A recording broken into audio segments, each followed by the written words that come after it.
शिवा, मायरा, रुद्रा और रेवा सभी मैदान में क्रिकेट खेल रहे थे।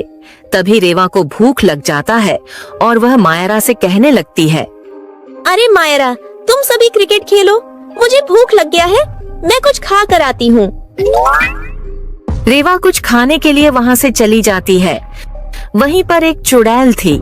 रेवा, तुमने मुझे बॉल से बहुत चोट पहुंचाया है, तुम्हें भूख लगा है, तुम यह सेब खाकर जाना।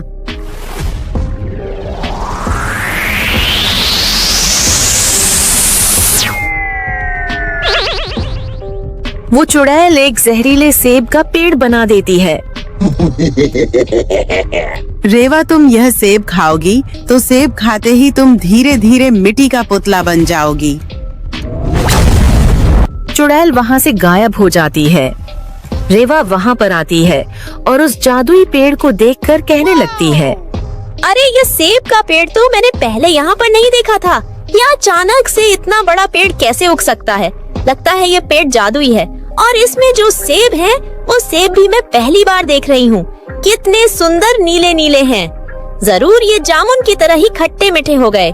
कोई और यहाँ पर आए इससे पहले कि मैं जल्दी जल्दी से ढेर सारे जादुई मीठे फल तोड़कर खा लेती हूँ। रेवा आराम से कई सारे फल तोड़कर खा लेती है और तभी उसके पैर मिट्टी के बनने लगते हैं। अरे ये मेरा पैर इतनी तेजी से दर्द क्यों करने लगा? अरे अरे, ये क्या हो रहा है? अरे नहीं, ये मेरा पैर तो मिट्टी का बन गया और धीरे धीरे बढ़ता जा रहा है। अरे बचाओ बचाओ, मुझे बचाओ, शिवा मुझे बचाओ, रुद्रा, मायरा मुझे जल्दी बचाओ, नहीं तो मैं पूरा मिट्टी का बन जाऊंगी। हे भगवान, मुझे तो ये सेब नहीं खाना चाहिए था। रेवा के बचाव बचाव की आवाज सुनकर उसके सभी दोस्त घबरा जाते हैं। अरे रुद्रा, ये तो रेवा का आवाज है और वह किसी खतरे में है, हमें तुरंत वहाँ पर पहुँचना होगा। सभी भागकर रेवा को बचाने के लिए जाते हैं और वहाँ पर आकर देखते हैं तो रेवा का पैर मिट्टी का बन चुका था। शिवा वहाँ उस जहरीले पेड़ को देखकर कहता है, अरे ये तो एक जहरीले सेब का पेड़ है और ये यहाँ पर कैसे आ गया? इसे खाते ही कोई भी इंसान की जान भी चला जाता है, क्योंकि ये नीले सेब जहरीले होते हैं। अरे शिवा, इस सेब को मैंने मीठा फल समझकर खा लिया और मेरे पैर मिट्टी के बन गए और मैं धीरे धीरे पूरी मिट्टी की बनती जा रही हूँ। प्लीज तुम सभी मुझे बचा लो। तभी शिवा एक मैजिक करता है और उस मैजिक से एक पैराशूट बना देता है। सभी उसमें बैठकर घर की ओर निकल जाते हैं और जब नानी जी रेवा को देखती हैं तो कहती हैं, रेवा, तुम्हारे पैर मिट्टी के कैसे बन गए? अरे नानी जी, मैंने गलती से एक जादुई फल खा लिया था और मेरे पैर मिट्टी के बन गए। नानी जी प्लीज मुझे बचा लीजिए। वो सेब जादुई था तो हमें डॉक्टर के पास नहीं जाना होगा, हमें किसी बाबा के पास जाना होगा। अरे बेटा, शिवा और रुद्रा, अभी तुम दोनों ही रेवा को बचा सकते हो। तुम जाओ और इसे बाबा के पास ले जाओ। ठीक है नानी जी, मैं और रुद्रा अभी जाते हैं। वो सभी रेवा को लेकर जादुई कालीन से जाते हैं और पहाड़ के गुफा के अंदर बाबा के पास आ जाते हैं। बाबा जी, रेवा को बचा लीजिए, उसने एक जहरीला सेब खा लिया और उसके पैर मिट्टी के बन गए।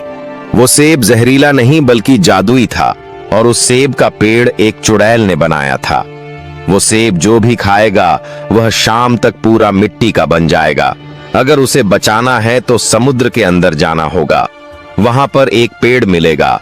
उस पेड़ में चांदी के जादुई सेब उगते हैं, वही चांदी के सेब को तोड़कर लाना होगा। वो चांदी के सेब रेवा को खिलाने पर वह बच जाएगी। शाम होने में अभी आधे घंटे का समय है। कौन जाएगा वो सेब लाने? मैं जाऊंगा वो सेब लाने। लेकिन शिवा, वो चांदी के सेब का पेड़ इतनी गहराई में है कि वहां जाना बहुत खतरों से भरा है। वहां जहरीली गैसें भी हो सकती है और कुछ बड़ी मछलियां तुम्हें वो सेब तोड़ने से रोकने की कोशिश भी करेंगी। तुम्हें निगल भी सकती है। वहाँ पर कुछ भी हो, मैं तो वो सेब लाकर रहूंगा।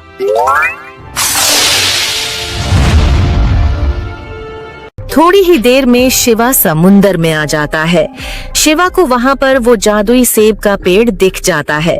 शिवा जैसे ही उस पेड़ की ओर जाने की कोशिश करता है, उसके पीछे एक बड़ी सी मछली आकर उसे पकड़ लेती है। शिवा लेजर से उसे मार देता है और पेड़ के पास आकर उसमें से एक चांदी का सेब तोड़कर चला जाता है और बाबा जी के पास आकर रेवा को खिला देता है।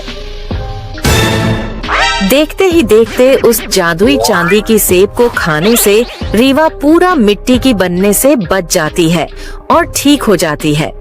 तभी बाबा जी एक जादू करते हैं। उसमें से एक आग निकलकर चुड़ैल के पास आता है और वह उसी में जलकर खत्म हो जाती है।